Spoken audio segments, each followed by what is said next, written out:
Hello and welcome to a spoiler talk episode for Umineko. This will contain spoilers for the whole game. I'll be talking about the entire thing, referencing stuff that comes away later that I will not really be explaining the context for. So don't watch this unless you know the whole story.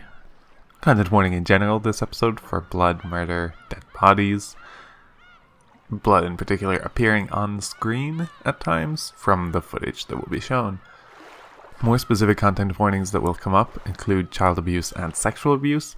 Sections where that happens will be marked with the chapter markers, as well as have an on-screen bit of text indicating that the content warning applies to that section of the video.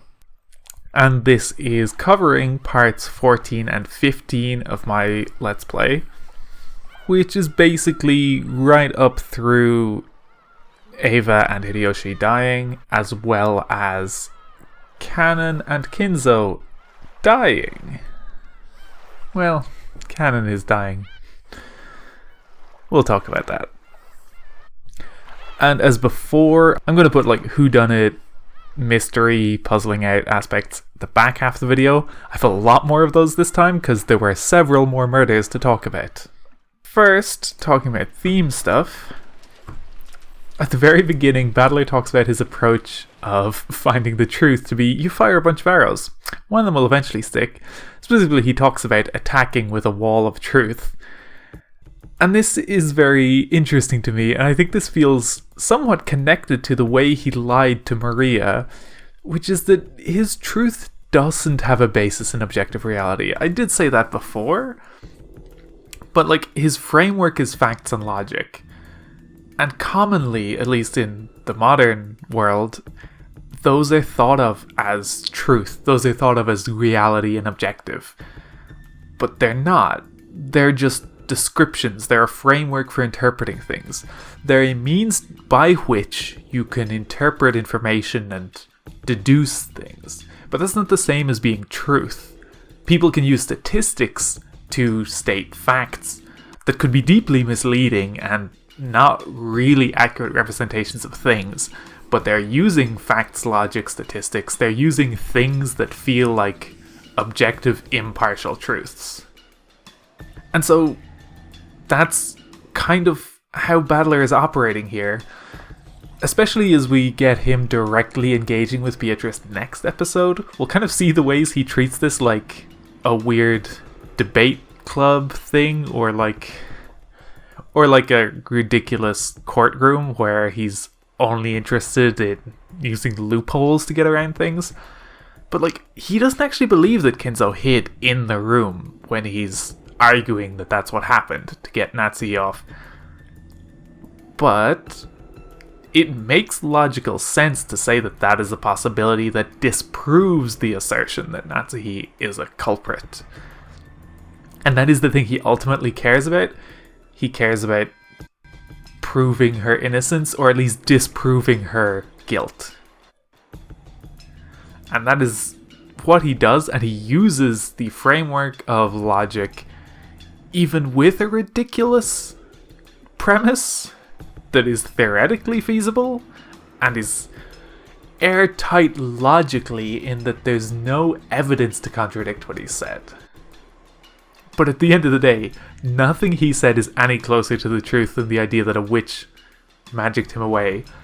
Especially because the actual truth is so much wilder than what he thinks it is.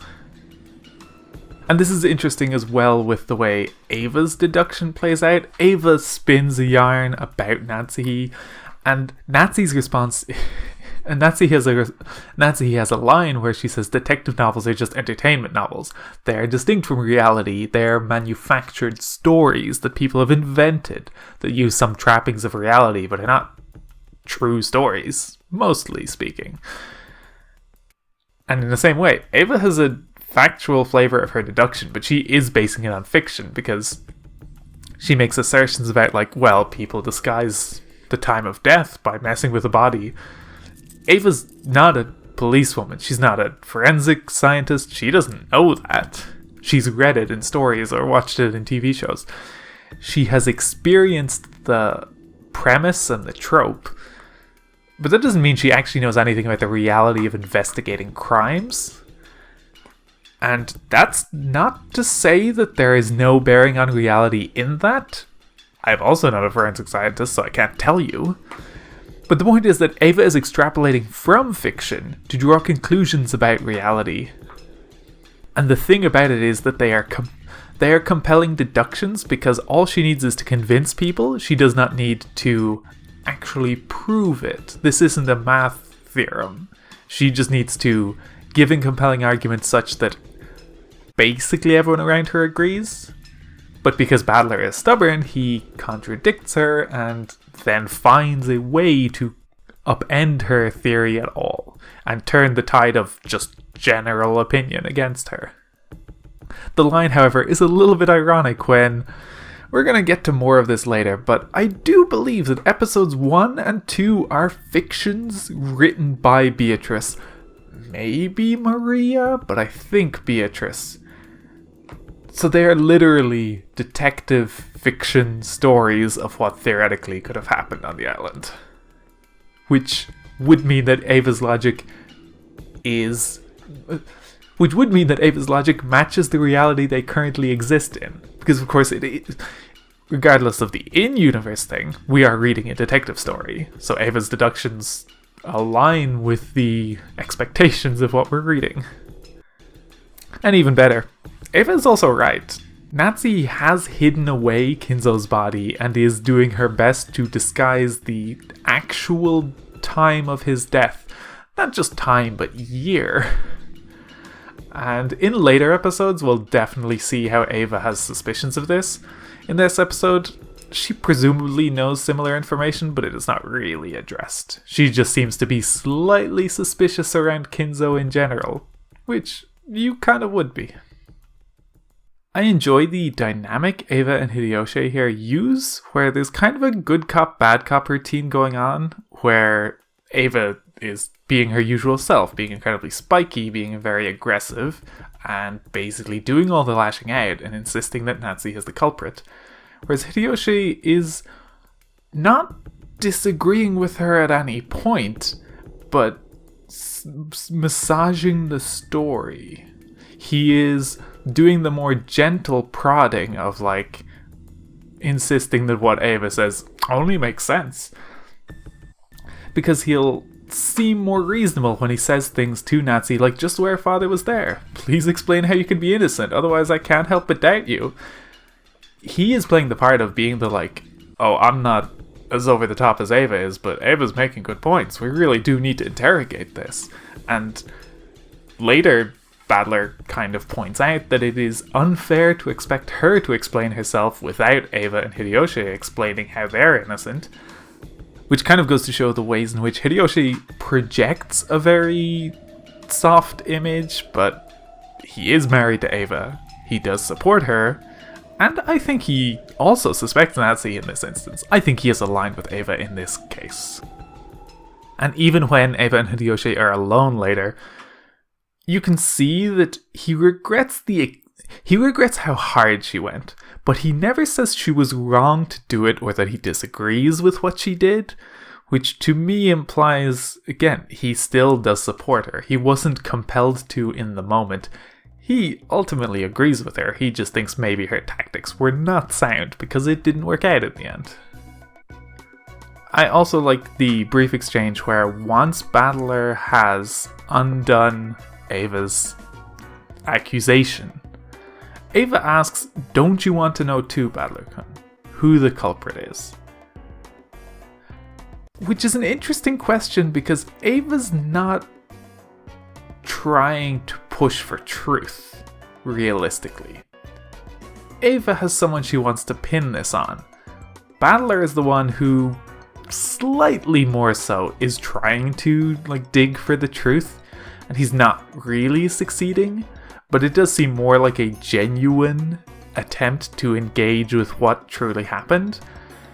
Whereas Eva doesn't.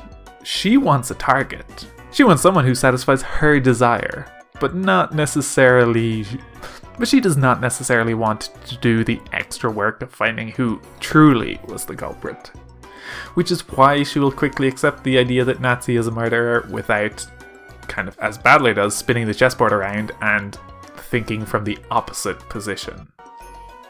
It's also interesting to me in this whole sequence how Eva is surprised that George is not happy with her behavior. I think a lot of people reading this scene and reading this episode in general could expect this reaction from George, because he seems to be on the kid's side and not, strictly speaking, on Ava's side. But Eva is blindsided by it, and I think Eva has a little bit of a blind spot to not expecting other people to have her extremely aggressive defensive posture. Eva does not take long to divide between her family and not her family, but George isn't doing that. George wants to stay in the group as a whole. He's not even suspecting the servants at this stage. And this is a kind of key moment to see the ways in which Eva is not aware of the collateral damage that her posturing does. At least not in the moment. It's a thing she can reflect on later, and you do see that in the room when she's alone talking with Hideyoshi, and she is reflecting on the fact that they had a baby for her family. They had a baby for the sake of her ambitions, and she has raised George in that framework. And exactly how much harm that has done to George is difficult to quantify, but it is undeniable that she had motivations that are not ideal for having a family. And she is aware of this and she's reflecting on this. But it's something she has to reflect on after the fact. In the heat of the moment, she doesn't think things through in this way because she's so busy fighting for what she feels she needs to fight for. And just to echo a little bit of what we talked about earlier, there's a section where Battler is literally using the language of math to try and define the boundaries of Beatrice. He talks about there are 19 greater than x greater than 18 people, but that x can only be an integer, which is literally impossible. He is describing something that makes no mathematical sense, which of course it doesn't because of who Beatrice is and how Beatrice exists. And he is using a way of describing what he understands to be an impossible situation, but he's not making the second step to realizing that a mathematical framework is then unsuitable for describing Beatrice. He is still stuck to this logic. And of course, this logic is even more wrong than he thinks, because we know there are no more than 17 people on the island. So, even aside from the whole integer dilemma, it's just not even true. 18 people is too high a number. Well, 18 bodies is too high a number. Living bodies? It's complicated. Math, of course, is a set of rules and logic that are constructed. They describe something that is abstract and complex, but in simple terms that are understandable. Children in school can learn 1 + 1 = 2 in a way that is harder to convey without having that framework and then being able to break it down into simpler terms that can then be taught to children. This is similar to magic. Magic is a way of describing things that are abstract and complex, but in ways that are understandable and that people can work with. The thing about math is that it is deemed logical and sensible. It in some ways is based on more rigid and specific rules, but that makes it less useful for in real world applications. I'm going to jump ahead because at the end of the second part, Kyrie talks about the weak point of chessboard thinking as noise. And of course, noise is a constant factor in the real world, but it's not accounted for in maths or in games like chess, because math and chess operate on an abstracted system where they can ignore certain complexities of real life to make something that is more ordered and logical and predictable, so that you can make more assumptions and assertions that will bear out. But real life is full of noise, so you can't make these same assertions. In particular, while we're on the Kyrie bit, it is interesting to me that she frames this as noise, when realistically, this is context, not noise. She points out that there's a lot of noise that really complicates how they're thinking and what's in their head. And noise, as a technical definition, is accurate to describe variations that make something less clean and orderly, but it is quite a dismissive word to use for something that's integral to why people commit crimes. The emotional motivation behind a murder is a huge aspect to why the murder happened, how it was done, and basically the whole story of the case. If you ignore that emotional motivation, you're ignoring a huge chunk of the story, and certain decisions will absolutely make no sense to you. So calling it noise is a strange way to almost imply it's getting in the way of a purer problem solving. Strictly speaking, that might not have been Kyrie's focus, so much as it might be how Battler remembers it.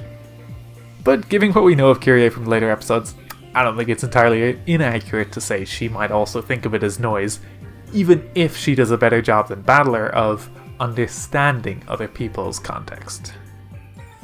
There's an interesting exchange between Genji and Nanjo, where a kind of misunderstanding I think happens, where Nanjo's wondering why Genji is not scared.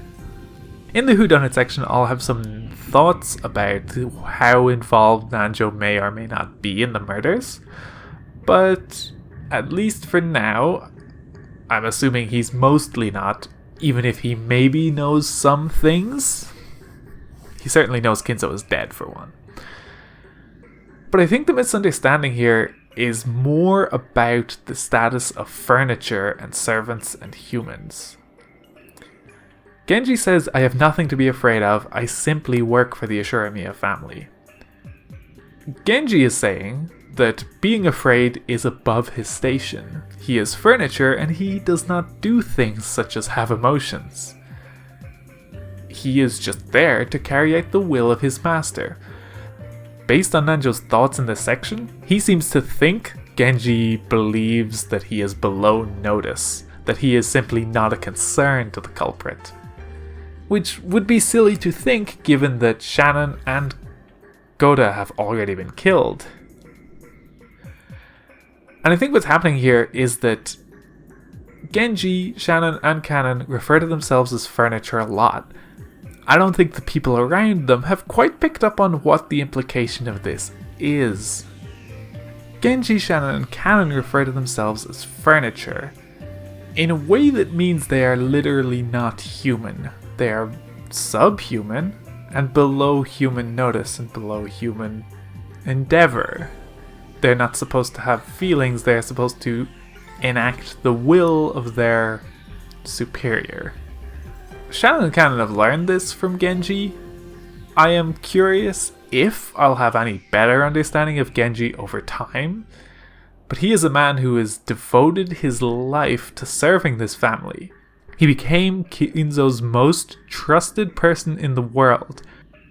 And if you have given your life to a person like this, I think there is an extent to which you will value the service you have done. Because, I mean, if you didn't, what would you think of the fact that you'd spent your whole life like this? And realistically, why would you spend your whole life like this when you could have probably just retired? It is said elsewhere that the servants are paid pretty well, and a lot of the younger servants from the Fukuin house will work for a while to save up money and then leave. They'll just build up a chunk of cash and go. So realistically, I would be surprised if Genji didn't have the option to just retire. So given that, you would assume that he takes some pride in this notion, but that mixed in with that pride, you also have to accept the idea that you are only living in service to another person. that makes you subservient to them.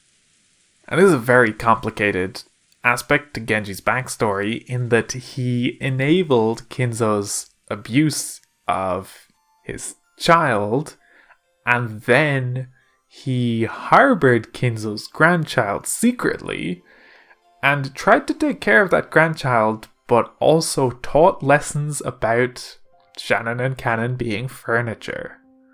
So he has imbued in them the same notion of being subhuman. And again, we'll get more of their attitudes to that, but both of them have kind of taken that in a different way to how Genji seems to express it. Because both of them think of that as being partly to do with the way in which they share one body, but there is no singular human. I'll take a brief moment to point out, it's interesting when George's cool breaks, and he is literally shouting, Who did this? I'll kill you, I'll kill you. Obviously, a lot has been taken from George in this moment.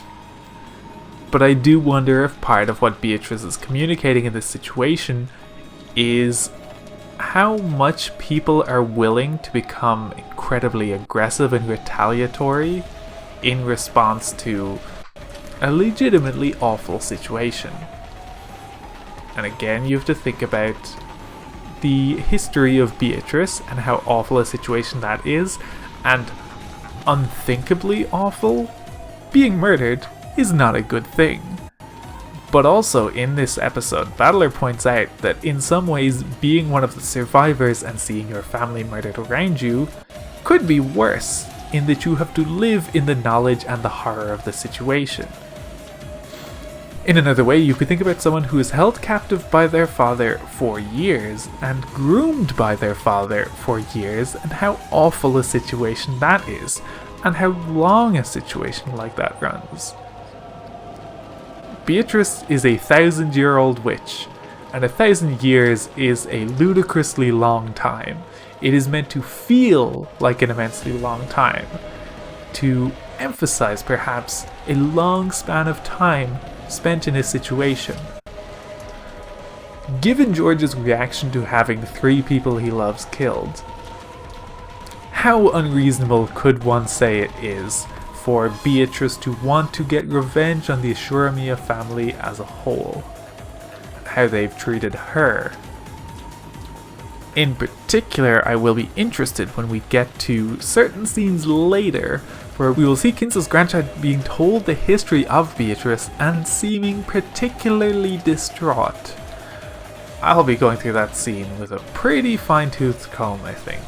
It's very short, but I still feel it's very important.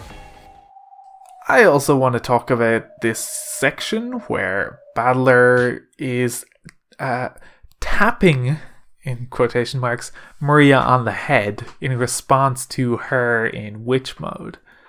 Now, obviously Rose's abuse of Maria is especially bad, and we are going to get a lot of detail on that and going to dig into that further later. But in this moment, it is not inaccurate to describe Battler as hitting Maria to get her to stop doing a behavior he dislikes. He describes it as, I tapped Maria, who is laughing unpleasantly, on the head with my fist. Now, in his words, that is a tap, and it is meant to imply that it was not a hit, it was not supposed to be hard. However, Maria does recurringly say, ouch.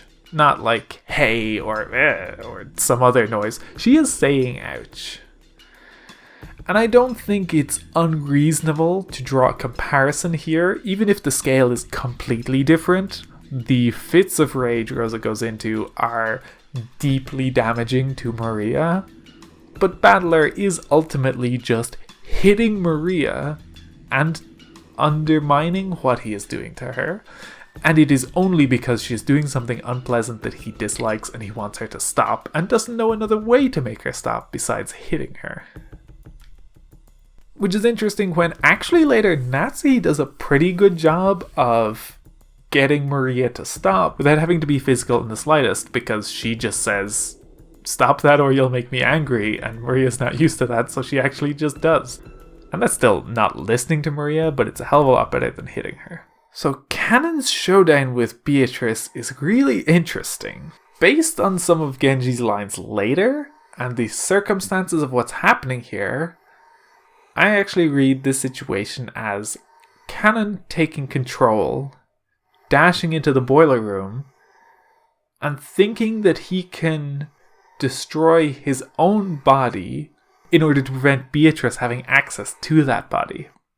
He talks about wanting to upend and ruin her game, that if Shannon was killed, his response would be to basically flip the table so she couldn't play out the rest of her game. Of course, thinking about it in these terms, then you can imagine the way in which he doesn't want to destroy the body when Shannon is alive, because Shannon needs this body. But if Shannon is already dead, he is willing to sacrifice himself to rob Beatrice the chance to have the body.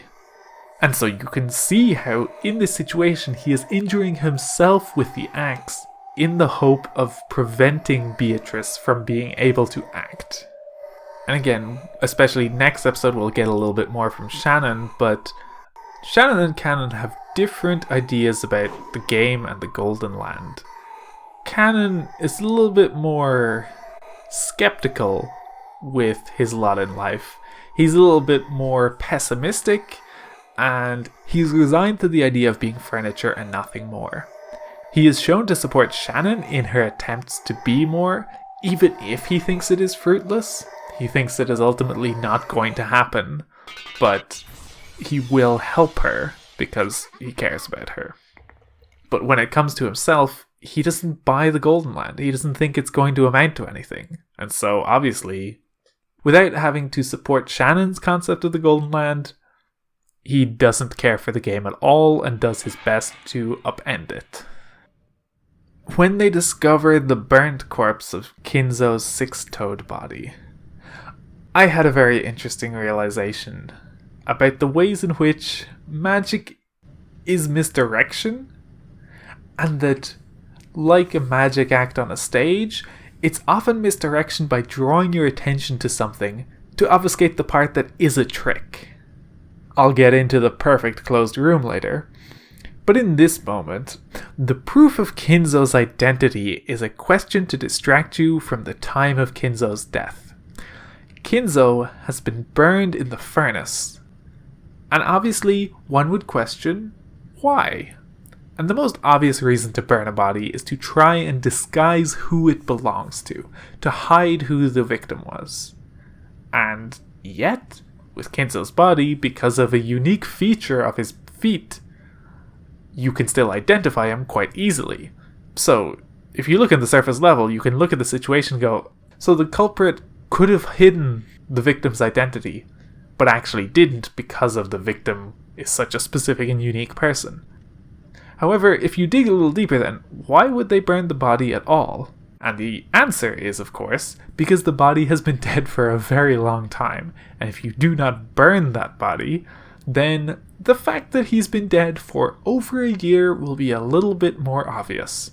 But the misdirection here is, of course, to highlight the concept of hiding Kinzo's identity to make you not even think about the time of death or other things that might be hidden by a body that has been burned in a furnace for a long time. After this boiler murder, Natsuhi says that she will protect Battler, Maria, Jessica, and George. Unlike Eva, Natsuhi here is drawing a line that doesn't care about the squabbles of all the siblings and the inter-family fighting. However, she does opt to put a line between the servants and the kids.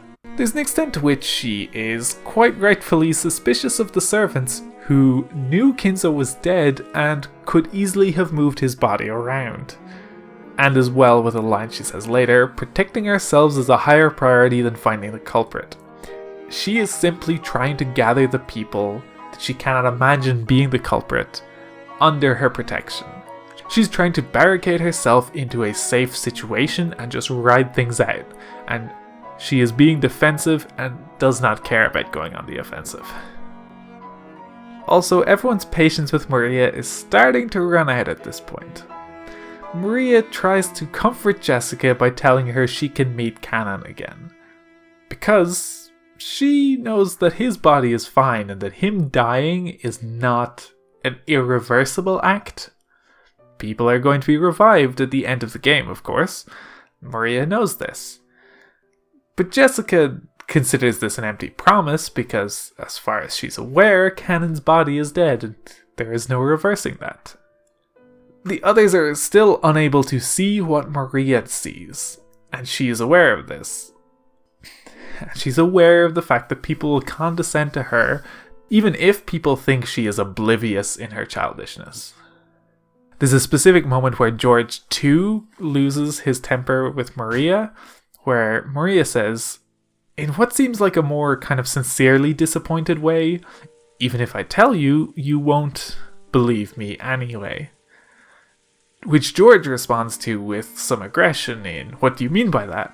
Is it possible the culprit is someone I know well, and that for some reason you're covering for them by remaining silent? Who gave you that letter? In response to which, Maria switches back to witch mode, asserting Beatrice's existence and doing her creepy laugh, and being condescending to George because, again, George has just shown that he is not going to hear Maria. And so Maria instead uses a coping mechanism for when she is being disrespected. Knowing that there is no point in her being sincere, she chooses to fight fire with fire. So, let's switch gears, and let's talk about how it was done. I have a lot of notes for this. Battler's closed room realization about Kinzo is actually a key to how the closed rooms operate. And it's one you can pick up quite early here, and if you think about it in the right way, you can actually bring it forward to a lot of the other closed rooms that come up. Because essentially, Battler reveals that while a room is perfectly sealed, it is only perfectly sealed within parameters. There is no perfect closed room that is closed forever, because then no one would be inside it. For someone to be inside it at all, it must not be sealed at certain times. Now that may be before or after the incident, whether it's a murder or not. In the case of Kinzo, it's him escaping after the seal is broken. But if you think about things from that lens, a room is perfectly sealed at a certain span of time, but before and perhaps in the middle of that, there are interrupted moments where the room is unsealed. Eva and Hideyoshi's room is sealed after they go in and close the chain. When they open the chain, it is unsealed again. Just because you discover the room with the chains sealed does not actually mean that the room was perfectly sealed. And, of course, to even see the closed room properly, the seal must be broken. This is just Schrodinger's cat. The thing must be observed to be seen at all. It collapses the possibility space once it's observed, and then you can see what the truth of the matter is inside the box. And at that point, you don't know what happened before then. So you don't know when the incident from inside the box actually occurred, even if details make it seem as though there was no point at which things could have occurred inside the box. Maria's explanation of the circle drawn on Eva and Hideyoshi's room, to me, supports this concept because it says when you are blocked in every direction, it finds an unopened door and opens it. By using it in a difficult situation, it gives you a solution you hadn't even thought of until then. When you are blocked in every direction in space, perhaps you find a way around in time. Magic, of course, it being the power of misdirection, is all about doing things and then making people fixate on the wrong part of the trick. People spend a long time wondering how the murder could have been done through the sealed door, failing to acknowledge the possibility that the murder in fact happened without the door being sealed at all at the time, even if it was discovered in a sealed state. But to talk in more specifics about what happened to Eva and Hideyoshi, we're going to first talk about them leaving. Eva has a line when she's leaving where she says to Genji they will call him when it's dinner time. If we consider that Genji is one of the culprits, this seems like a dangerous situation for Eva to be in, to call a servant who is alone to come to their room, presumably unseal the door, presumably remove the chain to let them in. At which point, the room is not sealed, Genji could go in, as could any other culprits. The scene where Eva says this and they leave happens sometime after 1 PM, presumably not a significant amount of time. And then there's a large gap before the next scene. It is 7 PM when everyone is talking about dinner, and interestingly, Eva and Hideyoshi have not called Genji. At least, Genji does not mention them having called him. And Natsuhi asks him to go request if they would like to come out for dinner. I think at this point he has already been called, and the murders have been performed. We do know that the guest room is a distance away from the parlor, so it would not be difficult to do this without being discovered, especially with no one freely travelling around the mansion at this moment. So given that, it would be very easy for Genji to have access to the room. The question is, how is the room resealed while Genji is outside of it? Here's where I have some ambiguous thoughts that are not definitive, and will probably firm up as I finish off this episode and see the remaining scenes with other characters to try to determine whether or not they are culprits, accomplices, or mildly aware of things. The big question marks are Kumasawa and Nanjo, but for the Eva and Hideyoshi room specifically, the only people who seem to observe the sealed room is Genji, Kanon, and Kumasawa.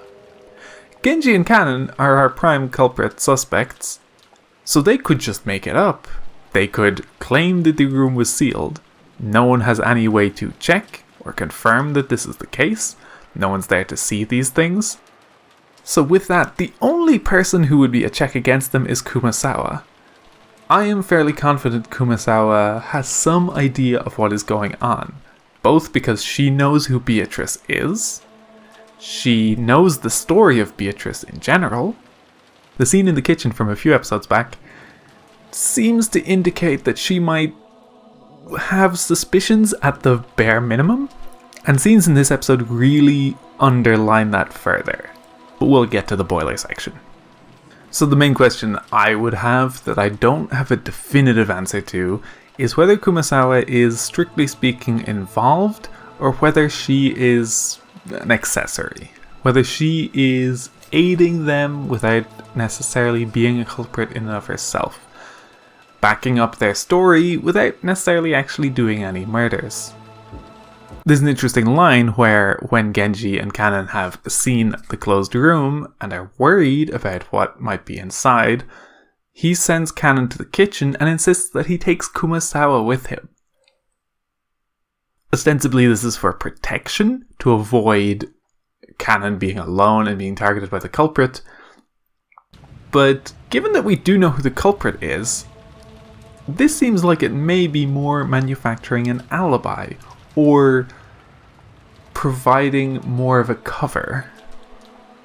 Because it is easier to think one person could lie, maybe two, than to imagine that 3 different people are lying about what they observed. And it is possible that this is when Kumasawa is being directly involved. Because the scene in the kitchen to me makes sense if she has a good idea about what's happening, but was not involved, did not see anything, did not do anything. So you could imagine that it's only when Kanon goes to grab her that she is directly being drafted in to help. And especially because the way she has to help is very minimal. She doesn't have to make any claims about the room being sealed. If you read this section, you'll notice people don't actually press them on the possibility that the room was just not sealed, or that they were mistaken or lying in some way. Everyone comes to see the room once the bolt has been snapped. Now, there would be no difficulty snipping a bolt and then setting it in the door as if it had been locked. That would be incredibly easy. Even if that left weird traces or was slightly more obvious than a properly snipped bolt, no one investigates the room very much in this episode because everyone keeps leaving crime scenes for the police to investigate. So no one's taken that close a look at any of these things. We'll get a little bit more in-depth analysis when Beatrice is using the red truth and Battler can draw that out in certain situations. But for now, it's just going off of people having scant looks at things, and they're not looking very closely at most things.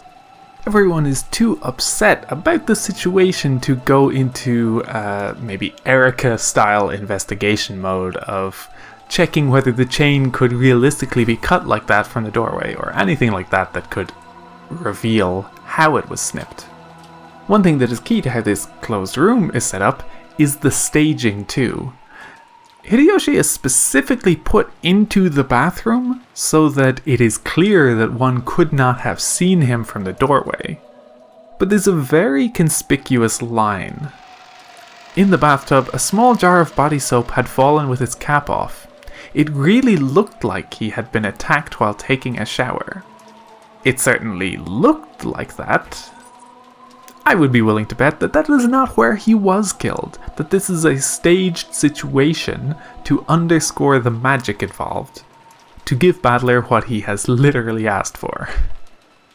And to go along with the idea of Kumasawa not being a culprit but being drafted into the situation, Genji has a line that sounds a little bit threatening. When they detect a horrible burnt smell, Kumasawa suggests she should maybe go check the kitchen, and Genji has the slightly ominous line, "Kanon, go with Kumasawa, do not let her be alone." Of course, one would assume this is for her protection, but again, if Genji is a culprit and Kanon's a culprit, she is safer being alone than being accompanied by either of them. Specifically, you could read this as wanting to ensure that Kumasawa is not going to try and spill the beans in private to anybody or leave any kind of hint anywhere. Because even if she is somewhat drafted into supporting their alibi, she is not necessarily on board with everything, nor is she necessarily interested in continuing. However, she may be deeply afraid of what will happen to her, as we will see with the boiler, where when Kanon charges ahead, Kumasawa is deeply afraid, extremely worried, and at a delay will follow after him. But even then is very worried about what could have happened to her had she been quicker to follow him in. This is a note from after the fact. When pulling screenshots for this section, I noticed that my translation of the game was slightly different. A peek behind the curtain. When I'm making these notes, I'm actually using a text let's play from lparchive.org. I'll link it in the description. It's very helpful for referencing notes. And on occasion, the text differs. But this is a pretty important difference. The following notes I'm about to talk about are based on what I saw in the text translation from the LP archive that don't match the game that I played. Because actually what you'll see when I show the actual in-game screenshots after this is that a different person says the line that I'm highlighting, which is interesting. I don't think it's impossible for the point I'm making to still effectively be there, though I definitely wouldn't have inferred it based on the actual script of the game that I played. It's only something I read into the text of the LP that I was reading. So make of this what you will. I am hopefully going to try and find out what the difference between these two translations is, and if there's one I should trust more in particular. But it's a very long game. It could easily be a mistake in one or the other. But anyway, all that to say, this is why the thing you're about to see me talk about will not entirely match some screenshots I will be showing on screen. But I'll show you the section cut from the LP itself so you can see what I was actually reacting to. And it is interesting that when the two of them are there, Kanon is the one who says, "What was that sound?" referring to presumably a door closing in the boiler room. but no body is there. Is this Kanon instead declaring, "We just heard this"? And Kumasawa forced to again support the alibi. Nothing in the text of the game says that she heard it. She reacts. Kumasawa tried to speak as though asking a question, but she had already realized that the sound couldn't have been anything else. She may have been about to ask, "What sound? What are you talking about?" but quickly realized this is a sound being added to the narrative and not a sound that she should have heard. It is shocking to come back to this and notice how conspicuous some of the details around Kanon's murder are. For one, he miraculously pulled the weapon out of his chest. I think perhaps the weapon was not in his chest. The blood was from the axe he was holding, that he harmed himself with as an attempt to fight Beatrice. He merely had to hold the weapon and have it nearby to give people the impression that he had been stabbed with it. And of course, when Kanon is being declared dead, it is just said that he never regained consciousness. The body has survived. Kanon, the person, has been taken out by the game. None of the Ashuramias see this directly because Kanon gets taken away. This is the part where we have the tricky question of whether or not Nanjo is also a culprit or at least, again, an accomplice. Similar to Genji, Nanjo does have a kind of guilt and debt associated with Beatrice. He allowed Kinzo's abuse to perpetuate, and he is well aware of Kinzo's grandchild. And like Kumasawa, in the first one of these two parts, he talks to Genji about the game that is happening, and Nanjo knows more than the rest of the family, both about Kinzo and his grandchild. So even without necessarily being aware of Beatrice herself, Nanjo knows a bit about what's going on. I have doubts about his willingness to comply, but again, like with Kumasawa, if he is only asked to support an alibi, it is quite different to being asked to actively take part in a murder. However, it does still feel like many loose ends to have two culprits and then two accomplices. I would like to see how their endings go. I've not yet played ahead to the end of the episode, so seeing how those two go out will probably greatly inform how much I believe they're on the inside. It's of course not inconceivable that Nanjo is unaware that Kanon's body survived. There is no direct indication where he has said that the body is dead or that he has seen it, but there's no illusion either that could give you a hint that he was either mistaken or clumsy or duped. And I do think you would have some breadcrumb, some morsel of information that would indicate that to you. I'm looking forward to finishing the episode so I can kind of wrap a bow on what I think has happened, and then I'll be going back and reading some of the comments I've been ignoring because of because of mystery spoiler reasons, and digging in a little bit and seeing what maybe I have missed or overlooked in my estimations. For now, I have a lot of in-between theories and thoughts, and I'm looking forward to collapsing the possibility space and putting my pin in what I think happened, and then probably learning some detail I overlooked by reading comments. That's all for this one. Thank you for watching, and look forward to the next one.